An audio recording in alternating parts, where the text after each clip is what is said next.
Hi friends, welcome back to Mount of the Christ. எல்லா துதியும் கனமும் மகிமையும் என் தேவன் ஒருவருக்கு மாத்திரமே. இன்றைக்கான தாட் ஆஃப் த டே பார்க்கலாமா? B patient. எல்லா சூழ்நிலையும் அமைதியாக இருக்க முடியுமா? வாங்க ஒரு சின்ன கதை கேட்கலாம். கடவுள் ஒரு நாள் நிறைய பேரை கூப்பிட்டு அவங்க எல்லாத்துக்குமே ஆப்பிள்ஸ் கொடுத்தாராம். அப்போது அந்த லைனில் வந்த ஒரு சின்ன பொண்ணுக்கும் கடவுள் 2 ஆப்பிள் கொடுத்தாராம். அந்த பொண்ணு அந்த 2 ஆப்பிளையும் வாங்கிட்டு சந்தோஷமாக போகிறப்ப அந்த 2 ஆப்பிளும் ஒரு சேற்றில் விழுந்துருச்சான். அதனால் அந்த பொண்ணு திருப்பி போய் அந்த லைனில் நிற்கணும். ஆனால் அந்த லைன் ரொம்ப பெருசாக இருந்துச்சான்.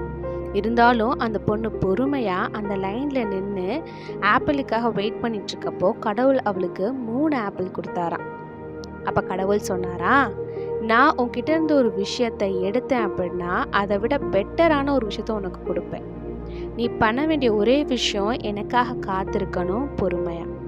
அதே தான் இன்னைக்கு உங்ககிட்டயும் சொல்கிறாரு. உங்களுக்கு இந்த வீடியோ பிடிச்சிருந்தா லைக் பண்ணுங்கள், உங்கள் ஃப்ரெண்ட்ஸ்குள்ளே ஷேர் பண்ணுங்கள்.